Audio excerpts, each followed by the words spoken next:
नमस्कार दोस्तों, स्वागत है आप सभी का न्यू उत्कर्ष साइंस यूट्यूब चैनल में। जैसा मैंने बताया था कि आज का जो मेरा टॉपिक है इंडियन ज्योग्राफी में, वो है उद्योग। कल का जो टॉपिक होगा वो होगा बहुउद्देशीय परियोजना। आप उसको तैयार कर लीजिएगा। बहुउद्देशीय परियोजनाओं से संबंधित आपको प्रश्न आपको कल के टेस्ट में मिलेंगे। कल सुबह 11 बजे टेस्ट शुरू हो जाएगा। जैसा मैंने कल टेस्ट की दिया था आप लोगों ने कहा अच्छा ठीक ठाक रिस्पॉन्स रहा, लेकिन हाँ थोड़े प्रश्न टफ आप लोगों को लगे, क्योंकि मैं जान रहा हूँ कि जो खनिज संसाधन वगैरह से जो प्रश्न होते हैं नॉर्मल में लोगों के सही नहीं होते हैं, इसलिए थोड़ा टॉपिक लोगों को टफ लगता भी है। लेकिन चूंकि पढ़ना तो है ही, सिलेबस का हिस्सा है, इसलिए उसी तरीके से टॉपिक आज उद्योग भी है, क्योंकि उद्योग और खनिज संसाधन दो ऐसे टॉपिक होते हैं जो लोगों को समझ में नहीं आते हैं। खैर इसमें मैंने करंट के प्रश्नों को शामिल नहीं किया है, क्योंकि जो कुछ अपडेट होता रहता है, जैसे एमएसएमई सबसे ज़्यादा कहाँ है, सबसे कम कहाँ है, और पर्यटन में देखें तो किस राज्य में सबसे ज़्यादा पर्यटक आते हैं, इन सब करंट बेस से जो प्रश्न आते हैं उनको मैंने सम्मिलित नहीं किया है। इसी तरीके से मैंने प्रोडक्शन जो था वो खनिज में भी शामिल नहीं किया। आगे के वीडियोस में ऐसा आएगा, खनिज वगैरह आपको पूरी डिटेल में आपको दी जाएगी। तो खैर आइए क्वेश्चन नंबर 1 से शुरुआत करते हैं। आज का जो मेरा टेस्ट वो है उद्योग। क्वेश्चन नंबर 1 शुरुआत करते हैं। निम्न में कौन सुमेलित है, आपको बताना है। पहला है Tata and steel company TISCO 1907, फिर Indian iron and steel company इसको 1919। बताइए कौन सुमेलित कौन नहीं।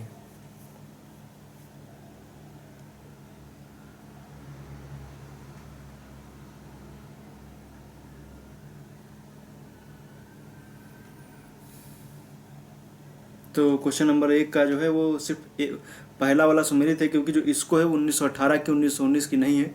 तो क्वेश्चन नंबर 1 का जो है वो ए सही हो जाएगा। फिर क्वेश्चन नंबर 2 है भिलाई लौह एवं इस्पात संयंत्र की स्थापना किसके सहयोग से की गई थी। तो भिलाई जो इस्पात संयंत्र है उसकी जो स्थापना की गई थी वो किस देश के सहयोग के साथ की गई थी, आपको बताना है। क्वेश्चन नंबर 2 का आप लोग उत्तर दीजिए।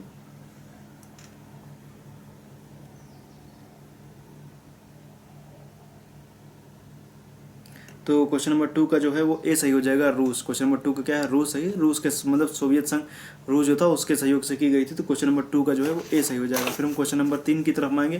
क्वेश्चन नंबर 3 देखिए क्या कह रहा है। क्वेश्चन नंबर 3 कह रहा है निम्न में कौन सा कथन सही है, आपको बताना है। राउरकेला इस्पात संयंत्र उड़ीसा में स्थित है। दूसरा है इस संयंत्र की स्थापना रूसी कंपनी क्रुप्स एंड डिमांड के सहयोग से की गई थी। आपको बताना है कौन सही कौन गलत है।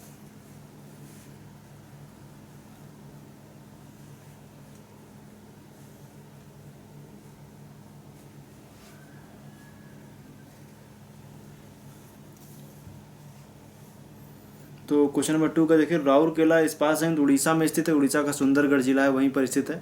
तो क्वेश्चन नंबर का ये पहला है वो तो सही है। फिर इस संयंत्र की स्थापना रूसी कंपनी क्रुप्स एंड डिमांड के सहयोग से की गई थी, ये गलत हो जाएगा, क्योंकि वो रूसी कंपनी नहीं थी, वो जर्मन कंपनी थी जिसके सहयोग से की गई थी। तो क्वेश्चन नंबर जो 3 है उसका जो है वो ए सही है, केवल एक। फिर क्वेश्चन नंबर 4 की तरफ मांगे। क्वेश्चन नंबर 4 देखिए कह रहा है इंडियन कॉपर कॉम्प्लेक्स आईसीसी कहाँ स्थित है, आप बताइए।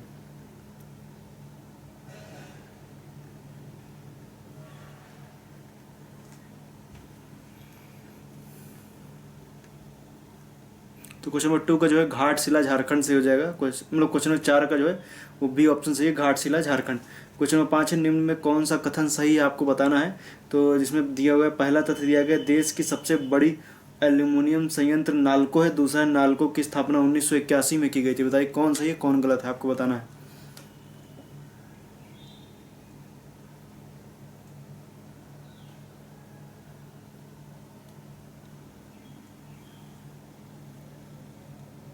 तो देखिए सबसे बड़ा एल्यूमिनियम संयंत्र नालको है, सही है। दूसरा है नालको की स्थापना 1981 में की गई थी, ये भी सही है। तो क्वेश्चन नंबर 5 का जो है वो सी सही है, 1 और 2 दोनों सही है। क्वेश्चन नंबर हम 6 की तरफ आएंगे। निम्न में कौन सा कथन सही है, आपको बताना है। स्वतंत्रता के पश्चात भारत को कपास अफ्रीकी देशों से आयात करना पड़ा, पहला तथ्य। दूसरा है कि विभाजन के पश्चात उच्च स्तर के कपास के क्षेत्र पाकिस्तान में चले गए। बताइए कौन सही कौन गलत है।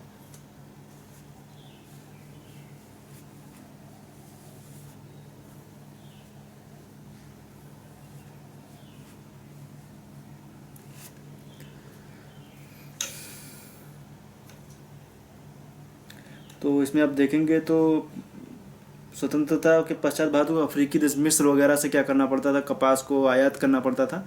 और ये सही है कि जो विभाजन के 50 मतलब पश्चात उच्च स्तर के जो कपास के क्षेत्र है वो पाकिस्तान में चले गए। उनमें से आप देखेंगे तो कुछ बांग्लादेश के क्षेत्र में चले गए, और कुछ जो थे वो इस समय जो वर्तमान पाकिस्तान है उसकी तरफ चलेगी, क्योंकि पहले पाकिस्तान ही था बांग्लादेश, इसलिए आप देखेंगे तो कई सारे क्षेत्र जो थे वो बांग्लादेश की तरफ या मतलब पाकिस्तान में चले गए थे। वर्तमान में भी आप देखेंगे तो ढाका का क्षेत्र, उसके आसपास का क्षेत्र जो है वो कपास की मतलब सूती वस्त्र के उद्योग वहाँ पर खूब फलते फूलते हैं।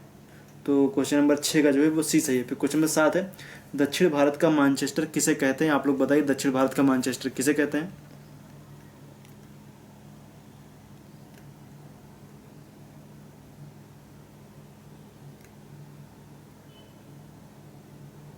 तो दक्षिण भारत का मैनचेस्टर कोयम्बटूर को कहा जाता है। क्वेश्चन नंबर 7 का जो है वो ए सही है। नेक्स्ट है, देश की पहले जो रेशम कारखाना है उसकी स्थापना 1832 में कहाँ की गई थी? आपको बताना है। जो पहला रेशम का कारखाना था वो कहाँ पर स्थापित किया गया था, आपको बताना है। बताइए आप लोग।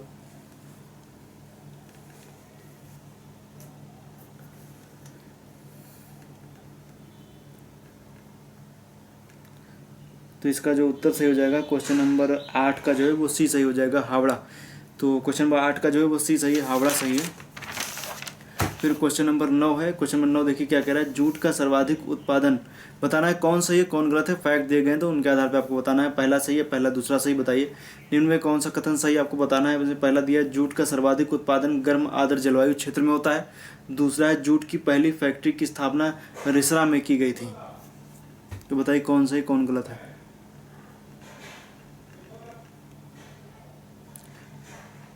तो क्वेश्चन नंबर 9 में अगर हम देखेंगे तो सही बात है कि जूट का जो क्षेत्र है वो निम्न मतलब नदियों की घाटियों में और डेल्टाई क्षेत्रों में काफ़ी ज़्यादा किया जाता है, और इसके लिए उष्ण और गर्म आर्द्र जलवायु की आवश्यकता होती है, और ये उन क्षेत्रों में कपास की खेती की जाती है। तो इसमें आप देखेंगे तो गर्म आर्द्र जलवायु क्षेत्र में होता है, सही है। और जूट की पहली फैक्ट्री की स्थापना रिसरा में की गई थी, ये भी सही है, रिसरा पश्चिम बंगाल में। तो क्वेश्चन नंबर 9 का सी सही है। नेक्स्ट क्वेश्चन नंबर 10 है, 1818 में सूती वस्त्र का पहला कारखाना कहाँ स्थापित किया गया था? आपको बताना है, आप लोग बताइए सूती वस्त्र का पहला कारखाना कहाँ स्थापित किया गया था।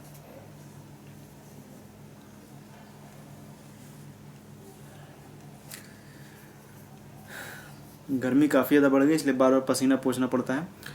फ़ैन मैं इसलिए नहीं चला रहा हूँ क्योंकि फ़ैन चलाने से क्या होता है, आवाज़ काफ़ी ज़्यादा आती है, क्योंकि आप जान रहे हैं माइक यहाँ पर है नहीं, इस वजह से क्या होता है कि डायरेक्ट रिकॉर्ड किया जाता है। उसमें क्या होता है कि आवाज़ अगर जो फ़ैन चलाने पे ये चूँकि सिचुएशन ऐसी है कि अगर जो कैमरे का जो ऑडियो रिकॉर्ड लेवल है उसको हाई करना पड़ता है, इस वजह से क्या होता है आवाज़ थोड़ी सही आती है। फ़ैन चलाने पे वो भी आवाज़ काफ़ी तेज जाती है। चूँकि इस टाइम आप देखेंगे तो ऑडियो लेवल हाई करने पर जो रिकॉर्ड लेवल है तो उससे दूर दूर की आवाज़ें भी हल्की सी भी वो भी कैच कर लेता है।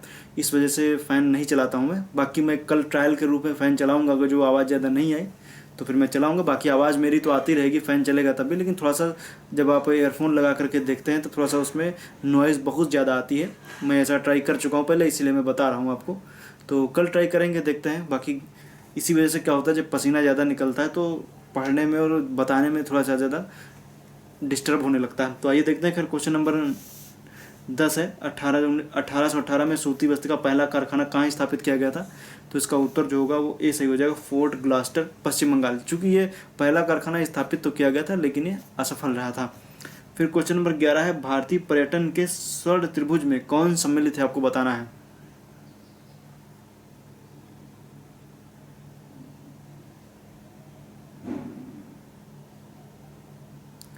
तो क्वेश्चन नंबर जो 11 है, 11 में आप देखेंगे तो स्वर्ण त्रिभुज की बात की जाए, आगरा है, जयपुर है, दिल्ली है, ये तीनों स्वर्ण त्रिभुज में आते हैं। तो इसमें से देखिए ऑप्शन के हिसाब से 1 3 4 होना चाहिए। तो ऑप्शन के हिसाब से देखिए तो 1 3 4 मतलब कि ऑप्शन जो है वो सी सही है, 1 3 4। तो इसको आप लोग कीजिए, काफ़ी मतलब ये इस तरीके के प्रश्न आपको परीक्षाओं में देखने को मिल जाएंगे। आप लोग इसको थोड़ा सा सही से किया कीजिए। ये एक इम्पॉर्टेंट प्रश्न है, किसी एग्जाम में पूछा भी जा चुका है इसलिए इसको आप थोड़ा सा ध्यान दीजिएगा। फिर क्वेश्चन नंबर हम 13 की तरफ मांगे। क्वेश्चन नंबर 13 देखिए क्या कह रहा है। क्वेश्चन नंबर 13 कह रहा है, निम्न में कौन सा कथन सही आपको बताना है। कागज़ का प्रथम सफल कारखाना 1867 में कलकत्ता के बालीगंज में स्थापित किया गया। दूसरा है, यूपी में कागज़ का प्रथम कारखाना 1879 में लखनऊ में स्थापित किया गया था। दो तथ्य दिए गए, बताइए कौन सही है कौन गलत है।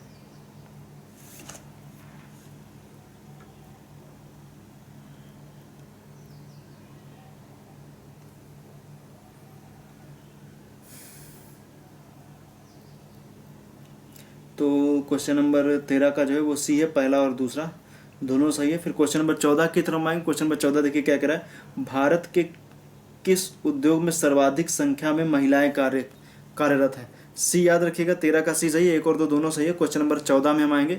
तो क्वेश्चन नंबर 14 में किस उद्योग में सर्वाधिक महिलाएं कार्यरत हैं, ये आपसे पूछा जा रहा है। आप लोग बताइए सर्वाधिक महिलाएं किस उद्योग में कार्यरत हैं। तो क्वेश्चन नंबर जो 14 है उसका उत्तर दीजिए आप लोग।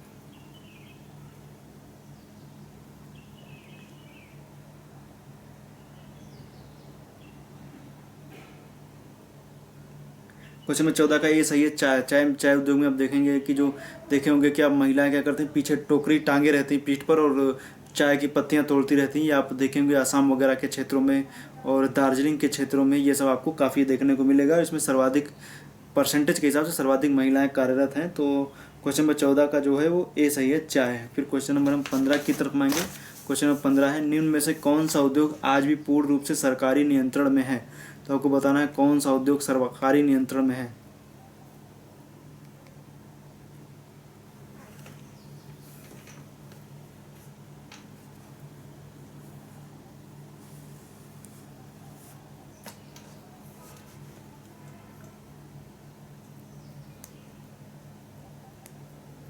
तो इसमें जो आप देखेंगे सड़क निर्माण है, आप अपनी कोई पर्सनल हाईवे अपना नहीं बना सकते हैं कि पता चला लखनऊ से दिल्ली के लिए अपना एक पर्सनल हाईवे बना लिया, ऐसा नहीं होता है। सड़क निर्माण जो है पूरी तरीके से वो सरकार के नियंत्रण में रहता है। तो क्वेश्चन नंबर 15 का जो है वो डी सही है।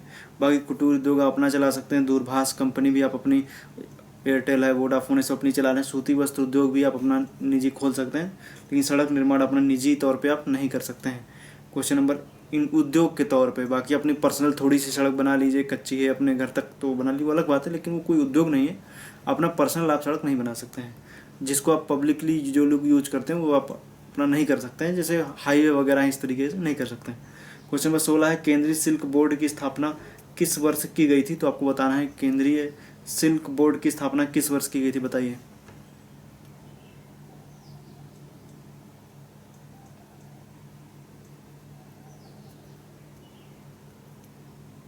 तो केंद्रीय सिल्क बोर्ड की स्थापना 1948 में की गई थी, सही है।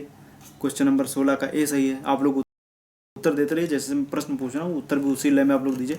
अब इसमें तो मैं देखता हूँ काफ़ी ज़्यादा लोग उत्तर दे रहे हैं, अच्छी बात है। बाकी आप लोग जो गलत हो रहे हैं उनको सही कीजिए।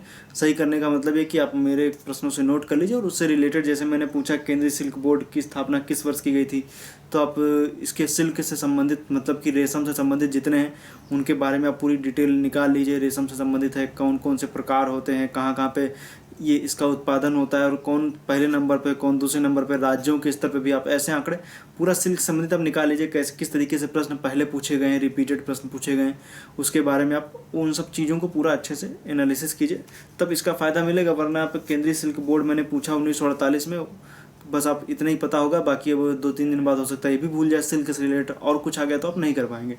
इस वजह से ज़रूरी यही है कि जो प्रश्न पूछा जा रहा है उसकी मतलब उसकी शैली को समझिए और बाकी के उससे रिलेटेड और भी प्रश्नों को हल करने की कोशिश कीजिए, काफ़ी ज़्यादा लाभप्रद रहेगा। फिर क्वेश्चन नंबर 17 है, निम्न में कौन सुमेलित नहीं है, आपको बताना है, बताइए कौन सुमेलित नहीं है।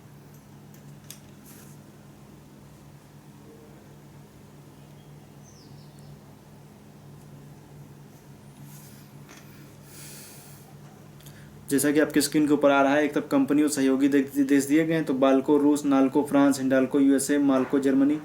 तो माल्को जो जर्मनी लिखा हुआ है इटली के सहयोग से था माल्को, तो क्वेश्चन नंबर 17 का डी सही हो जाएगा। फिर क्वेश्चन नंबर 18, निम्न में कौन सा कथन सही आपको बताना है। बोकारो स्टील प्लांट सोवियत रूस के सहयोग से स्थापित किया गया। दूसरा, दामोदर नदी के तट पर स्थापित किया गया था, मतलब इसे दामोदर नदी के तट पर स्थापित किया था। बताइए कौन सही है, 18 का आप लोग बताना है, पहला, दूसरा या पहला या फिर कोई नहीं सही है, बताइए आप लोग उत्तर दीजिए इसका।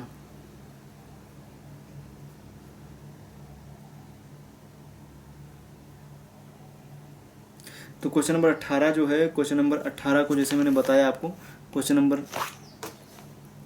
18 जैसे मैंने बताया आपको, इसको पढ़िए आप लोग। और देखिए मैंने क्वेश्चन नंबर 12 जो था वो छूट गया है, तो क्वेश्चन नंबर 12 को मैं सबसे लास्ट में आपको बता दूंगा। क्वेश्चन नंबर 12 जो छूट गया था उसको मैं लास्ट में पढ़ दूंगा आपको, तो आप लोग क्वेश्चन नंबर 12 को मैं लास्ट में, एक छूट गया था थोड़ा क्वेश्चन, उसको लास्ट में मैं पढ़ दूंगा। तो क्वेश्चन नंबर 18 जो है, निम्न में कौन सा कथन सही है, तो अब बताइए। बोकारो स्टील प्लांट सोवियत रूस के सहयोग से स्थापित किया गया, ये सही है। क्वेश्चन नंबर 18 का जो पहला है वो सही। दूसरा यह दामोदर नदी के तट पर स्थापित किया गया इसे, ये भी सही। क्वेश्चन नंबर 18 का पहला और दूसरा दोनों सही है। फिर क्वेश्चन नंबर 19 है, केंद्रीय टसर अनुसंधान प्रशिक्षण संस्थान कहाँ स्थित है, आप लोग बताइए।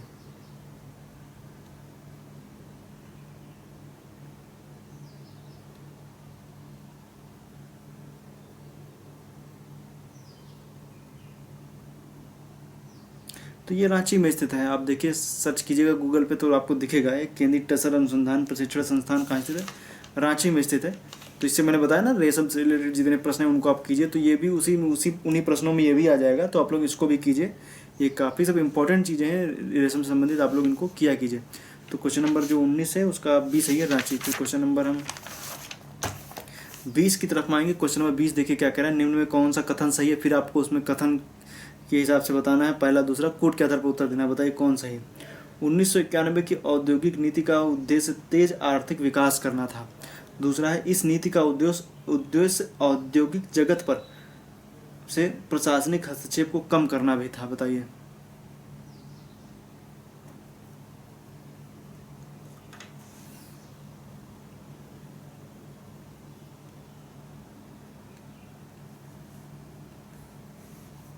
तो मैं बता दूं, 1991 का दौर उदारीकरण का दौर था, जब मैं बता दूं कि दरअसल देश की अर्थव्यवस्था जब पूरी डैमेज होती चली जा रही थी, उद्योग वगैरह एफडीआई वगैरह भारत में नहीं मिल पा रहा था, इस वजह से क्या किया गया, उदारीकरण का दौर अपनाया गया। चूंकि लाइसेंसिंग प्रणाली थी, आपको किसी भी उद्योग को स्थापित करने के लिए आपको लाइसेंस की आवश्यकता होती थी, लेकिन बाद में क्या किया गया, लाइसेंस मुक्त कर दिया गया। 6 उद्योग थे जिनको लाइसेंस दिया गया, बाकी सबको क्या किया गया, लाइसेंस से मुक्त कर दिया गया। तो जो 6 उद्योग को छोड़ करके लाइसेंस से मुक्त किया गया, तो जो विदेशी कंपनियां थी वो आकर के भारत में अपना उद्योग स्थापित कर सकती थी। इस वजह से उसको थोड़ा सा जो बाहर से आने वाली कंपनियों के लिए उसको काफ़ी सरल बना दिया गया, एफडीआई लाया गया, जिससे निवेश बढ़े। निवेश बढ़ने के बाद में क्या हो कि वो सब लोगों को रोजगार भी दे सके, अर्थव्यवस्था फिर पट्टी पर लाई जा सके। तो ये 1991 का दौर था, चूंकि हर एक जगह पर क्या प्रशासनिक हस्तक्षेप हुआ करती थी, जिसको लेकर के कह सकते हैं कि प्रशासनिक हस्तक्षेप को कम करने के लिए भी ये बात कही गई थी कि प्रशासनिक हस्तक्षेप कम किया जाएगा इससे। तो ये ऐसा सामने देख के आता भी है। उस टाइम पे आप देखेंगे वित्त मंत्री मनमोहन सिंह हुआ करते थे, सब ये कहते हैं कि सब उन्हीं की ये देन थी उस टाइम पे, उदारीकरण के दौर से उन्हें डूबती हुई अर्थव्यवस्था को नैया उनकी पार लगा दी थी। खैर, वर्तमान के संदर्भ में आप देखेंगे तो यहाँ पर भी बातें की जाती हैं, क्योंकि आप देखिए कई सारे स्टेट, यूपी हो एमपी हो, तो कई सारे जो लेबर लॉ हैं उनमें कई सारे संशोधन किए गए, कुछ को हटा दिया गया है। जो कहने का मतलब ये कि उसमें क्या किया गया कि चूंकि विदेशी कंपनियां जो भारत में आती थी, तो ऐसा सरकार का कहना है कि जो विदेशी कंपनियां जो आती थी उन, क्योंकि भारत में लेबर लॉ काफ़ी ज़्यादा कड़े हैं, उनके लिए पालन हर एक कंपनी को करना पड़ेगा, जिस वजह से क्या किया गया, एफडीआई को बढ़ाने के लिए लेबर लॉ वगैरह को क्या कर दिया गया, लेबर लॉ को हटा दिया गया है। मतलब सब नहीं खत्म किए, कुछ को चेंज किया गया उसमें, जिसकी वजह से क्या एफडीआई आ सके, मतलब कि विदेशी निवेश भारत में आ सके और भारत के कंपनियां भी क्या कर सके, निवेश कर सके। तो ये बातें कही गई हैं और इस वर्तमान के संदर्भ में। अब बाकी आप लोग इसका आगे मंथन होगा क्या है कैसे है। तो फिलहाल आइए, क्वेश्चन नंबर 20 का जो है वो सी सही है, पहला और दूसरा दोनों सही है। फिर क्वेश्चन नंबर 21 है, एचएएल की स्थापना किस वर्ष की गई थी, आपको बताना है एचएएल की स्थापना किस वर्ष की गई थी।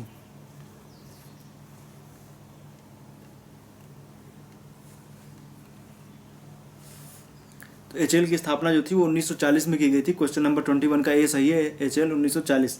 बाकी आप सर्च कीजिएगा, एचएएल के बारे में आपको बहुत सारी जानकारियाँ मिलेंगी। बाकी कब था, उसको गवर्नमेंट ने अपने अधिकृत कर लिया, बहुत सारी इसमें है, उसको आप पढ़िएगा। पहले एचएएल है हिंदुस्तान एरोनॉटिक्स लिमिटेड, इस समय पहले वो एरोस्पेस लिमिटेड हुआ करता था।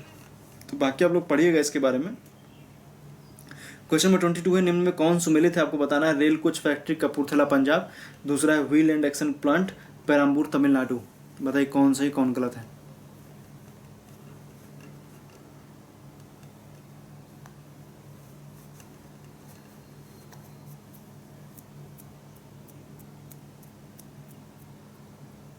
तो क्वेश्चन नंबर हम 22 देखेंगे। तो क्वेश्चन नंबर 22 में rail coach factory Kapurthala Punjab सही है।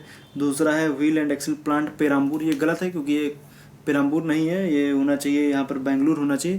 तो पेराम्बूर में तो इंटीग्रल कोच फैक्ट्री है, ये व्हील एंड एक्शन प्लांट वहाँ पे नहीं है, पेराम्बूर में नहीं है, ये wheel and action plant Bengaluru में। इसका मतलब 22 का ए सही है, सिर्फ 1। Question number 23, Bharat heavy electricals limited भेल की स्थापना किस वर्ष की गई थी, आपको बताना है। क्वेश्चन नंबर 23 का आप लोग उत्तर दीजिए, भेल किस वर्ष का है।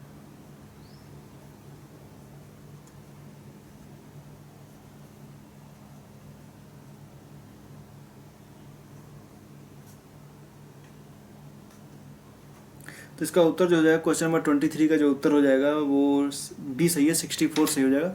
1964 में इसकी स्थापना की गई थी, बेल की स्थापना। तो क्वेश्चन नंबर 23 का बी सही है। फिर क्वेश्चन नंबर 24 की तरफ आएंगे। क्वेश्चन नंबर 24 देखिए क्या कह रहा है। शहर दिया गया, उद्योग दिया गया, बताइए कौन सा शहर किस उद्योग के लिए प्रसिद्ध है और कौन इनमें सम्मिलित नहीं है, ये आपको बताना है। क्वेश्चन नंबर 24 बताइए।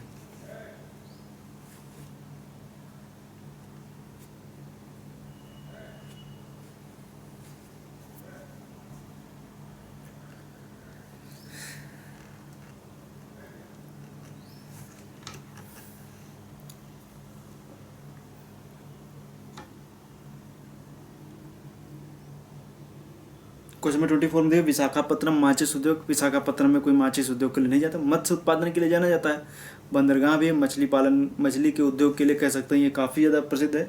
बाकी भोपाल कीटनाशक सही है, राजकोट इंजन पंप सही है, सूरत रत्न महाभूषण सही है, और विशाखापत्तनम माचिस उद्योग के लिए नहीं है, ये मत्स्य उद्योग के लिए जाना है। तो क्वेश्चन नंबर 24 का जो है वो डी सही है। क्वेश्चन नंबर 25 पढ़ेंगे, उसके बाद क्वेश्चन नंबर 12 भी पढ़ेंगे, वो छूट गया था।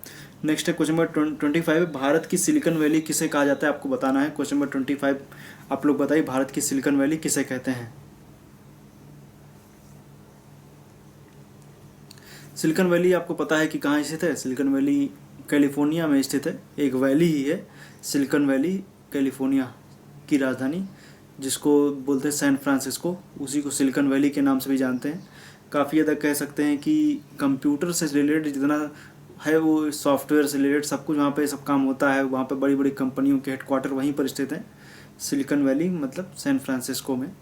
तो क्वेश्चन नंबर 25 का, भारत में जो सिलिकॉन वैली है ये सब सॉफ्टवेयर से रिलेटेड दुनिया भर के काम ये सब बेंगलुरु में खूब होते हैं।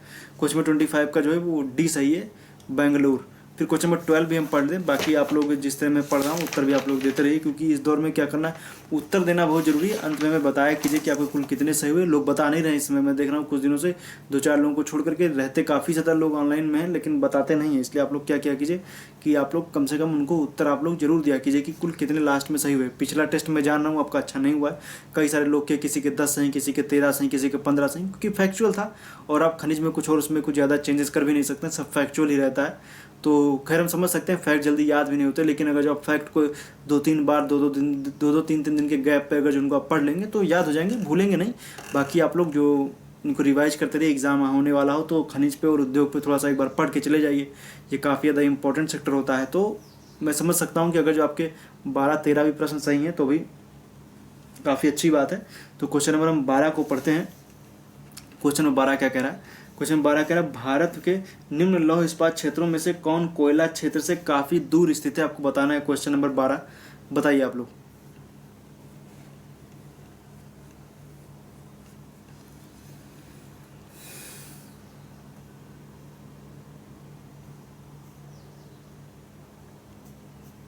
तो इसका उत्तर हो जाएगा भद्रावती। क्वेश्चन नंबर 12 का डी सही है, भद्रावती सही है। तो मिलते हैं कल के टेस्ट में। आज का टेस्ट अब यहीं पर ख़त्म हुआ, तो मिलेंगे कल के टेस्ट में। बाकी जैसे मैंने बताया है कि आपके गलत हो जा रहे हैं, उनमें किसी तरीके से घबराने की ज़रूरत नहीं है। ये यहाँ गलत हो जा रहा है बहुत सही, एग्ज़ाम हॉल में गलत नहीं होना चाहिए, क्योंकि जब यहाँ गलत करेंगे तभी आप उसको सुधार भी सकते हैं। तो इस वजह से क्या है, यहाँ पे गलत हो जा रहा है, उसको सुधारने का मौका आपको मिलेगा। आप डेली प्रतिदिन कुछ ना कुछ अपने अंदर अपडेट ला करके जो गलत हो रही चीज़ों को सुधार कर सकते हैं उनमें। इसलिए थोड़ा सा आप लोग एक काम किया कीजिए कि जो भी गलत हो रहे हैं उनको आप अच्छे से तैयार जरूर किया कीजिए, उनको नोट कर लीजिए, सिर्फ प्रश्न नोट कीजिए। प्रश्न नोट करने के साथ साथ में उनको आप बैकग्राउंड की चीज़ें भी उससे रिलेटेड जो आसपास के जो टच है उससे पूरा आप लोग तैयार किया कीजिए, क्योंकि इस दौर में जो टाइम आपके पास है ये कभी कह सकते हैं कि एक बार चला गया तो लौट के नहीं आएगा। आपकी ज़िंदगी फिर उसी तरीके व्यस्तता के दौर में चली जाएगी। कहने का मतलब यही है कि मौका मिला है तो आप लोग उनको तैयार भी अच्छे से कीजिए। ये सब चीज़ें काफ़ी ज़्यादा इंपॉर्टेंट है और ये फैक्चुअल है। मैं जान रहा हूँ कि पूरा उद्योग इसमें समाहित नहीं हो सकता है 25 क्वेश्चनों में, उद्योग का सेक्टर काफ़ी बड़ा है, सिर्फ 25 क्वेश्चन में उसको समेटा नहीं जा सकता, लेकिन ये कोशिश की जा सकती है कि आपको एक कह सकते हैं हर सेक्टर से, इसमें उद्योगों से रिलेटेड लगभग सभी सेक्टर से प्रश्न बनाने की कोशिश की गई है। अगर जो आप जूट का पढ़ेंगे तो जूट से रिलेटेड जितनी भी जानकारी आप उसको तैयार कर लीजिए। बाकी मैंने सूती वस्त्र उद्योग बताया है, रेशमी ऊनी बता दिया, तो आप उनको सबको पूरा तैयार कर लीजिए कि काफ़ी ज़्यादा इंपॉर्टेंट चीज़ें होने वाली है। जैसे मैनचेस्टर की बात आ जाए, दक्षिण भारत का मैनचेस्टर, उत्तर भारत का मैनचेस्टर, उत्तर भारत के मैनचेस्टर कानपुर, दक्षिण का कोयम्बटूर है, तो आप मैनचेस्टर के बारे में पढ़ लीजिए। मैनचेस्टर फिर कहाँ है, मैनचेस्टर इंग्लैंड में है, किस लिए फेमस है, तो आप जान रहे हैं कि सूती वस्त्र वहाँ पे होता है। तो बाकी के मैनचेस्टर में कहाँ कहाँ के किसको कहाँ कहाँ के मैनचेस्टर के दी, जापान का मैनचेस्टर, इटली का मैनचेस्टर, इस तरीके से उनको भी आप तैयार कर लीजिए कि किसको किसकी उपमा दी गई है। तो एक साथ में कड़ी के साथ में उनको तैयार कीजिए। बाकी का मैंने आप देखेंगे सूती वस्त्र उद्योग वगैरह मैंने आपको जाएंगे प्लेलिस्ट में वर्ल्ड ज्योग्राफी की और इंडियन ज्योग्राफी में जाएंगे तो दोनों जगह पर आपको सूती वस्त्र से रिलेटेड जानकारी आपको मिल जाएगी। तो कहने का मतलब ये कि आप लोग तैयार कीजिए, मैटर की कोई उपलब्धता आपके पास पूरी है, ऑनलाइन वीडियो पढ़े हुए हैं, वर्ल्ड ज्योग्राफी के जाइए। जो भी मैंने महाद्वीप के जो भी देश बताया है वहाँ के इंडस्ट्री भी मैंने उस महाद्वीप जो पर्टिकुलर देश के जो लास्ट मैंने बता दिया है कि वहाँ पे कौन कौन सी इंडस्ट्रीज़ वगैरह हैं, कहाँ कहाँ पे क्या क्या होता है, आप लोग उसको नोट कर लीजिए। परीक्षा की दृष्टि से इंपॉर्टेंट रहेगा। ये काफ़ी अच्छा मौका है कि आपके लिए पूरी तैयारी आप कर लीजिए। जितनी भी चीज़ें हैं आप सब पढ़ डालेंगे। वर्ल्ड ज्योग्राफी में बिल्कुल रेला लगा हुआ है वीडियो का, आप देखते जाइए, जितना भी आप देख सकते हैं देखते जाइए। बहुत सारी वीडियो वर्ल्ड ज्योग्राफी में है। इस दौर में आप इन्वायरमेंट अपना तैयार कर लीजिए, इस दौर में आप यूपी स्पेशल तैयार कर लीजिए, बिहार स्पेशल तैयार कर लीजिए, अन्य अन्य चीज़ें तैयार कर लीजिए। मान लीजिए फिजिक्स भी आप पढ़ रहे हैं, केमिस्ट्री पढ़ लीजिए, बायोलॉजी भी पढ़ सकते हैं और साथ साथ में पॉलिटी भी अपना तैयार कर लीजिए। तो ये सब एक पूरा पैकेज है कह सकते हैं जो आपको दिया जा रहा है। तो कहने का मतलब यही है कि चीज़ों को आप लोग थोड़ा सा ढंग से पढ़िए और चीज़ों को पूरा कलेक्ट कीजिए, नोट्स बनाइए, सब कुछ कीजिए। मिलेंगे कल के वीडियो में सुबह 11 बजे। वीडियो सुबह 11 बजे आएगी। तब तक के लिए आपका बहुत बहुत धन्यवाद। और पूरा दिन आप क्या करेंगे कल के लिए, जैसे मैंने बताया आपको बहुउद्देशीय परियोजना टॉपिक रहने वाला है। आप लोग बहुउद्देशीय परियोजना पढ़िए। उसके बाद जो वीडियो होगा वो परिवहन होगा। और परिवहन में मैं आपको बता दूं सड़क, जल परिवहन मतलब बंदरगाह वगैरह भी, और वायु परिवहन और सभी चीज़ें भारत के संदर्भ में पूरी उसमें दी जाएंगी। आप लोग उस वीडियो को भी देखिएगा। वो कल जैसे आएगा बहुउद्देशीय परियोजना के बाद का जो वीडियो होगा वो होने वाला है जैसा मैंने बताया आपको परिवहन का। तो आप पूरी डिटेल पढ़िए। फिर जब इंडियन ज्योग्राफी खत्म हो जाएगी तो मैं वर्ल्ड ज्योग्राफी के टॉपिक वाइज टेस्ट की तरफ हम आएंगे। उसमें विश्व की नदियां हैं और अन्य चीज़ें, महाद्वीप सेपरेट महाद्वीप का दे देंगे। तो इन सब चीज़ें के बारे में आपको पूरा सा एक खाका तैयार किया जाएगा। रिपीटेड प्रश्न नहीं रहेंगे, जो पहले दिए जा चुके हैं उन प्रश्नों को समाहित इसमें नहीं किया जाएगा। सभी प्रश्न नए ही रहेंगे, ये चीज़ आप ध्यान रखिएगा। जैसे मैंने आपको आज उद्योग के दिए तो आप ये उठा के देख लीजिए। ये इससे पहले जो इंडियन ज्योग्राफी के मैंने टेस्ट लिए उनमें किसी भी प्रश्न में मतलब किसी भी टेस्ट में ये रिपीटेड प्रश्न नहीं है, सबके सब नए प्रश्न हैं। ये कभी हम जो मैंने टेस्ट बनाया उसमें ये कभी नहीं पूछे गए हैं। तो इसलिए कहने का मतलब ही आप जब प्रतिदिन आएंगे आधा घंटे का समय जब आप देते हैं तो आपका समय मैं बर्बाद नहीं करूंगा। जो भी आप देंगे उसको पूरी तरीके से आपको अच्छे से उसका फ़ायदा भी मिलने वाला। 25 प्रश्न मिलेंगे जो कभी रिपीटेड नहीं होंगे। आने वाले समय में रिपीटेड प्रश्न नहीं दिए जाएंगे, ये आप ध्यान रखिए। तो मिलेंगे कल के सुबह 11 बजे। तब तक के लिए आपका बहुत बहुत धन्यवाद। आप लोग पूरा दिन आप बहुउद्देशीय परियोजना वगैरह और भी जो पढ़ना है पढ़िए, लेकिन बहुउद्देशीय परियोजना एक बार आप तैयार जरूर कर लीजिएगा। करीब मैंने 5 वीडियो इंडियन ज्योग्राफी में बहुउद्देशीय परियोजनाओं से बनाए हैं। घुमा के प्रश्न लगभग उसी तरीके से आएंगे, बस ये कि आपको प्रश्न हो सकता है वो ना दिखे, लेकिन पूछा उन्हीं में से जाएगा। देख लीजिएगा 5 वीडियो। मिलेंगे कल के वीडियो में। धन्यवाद।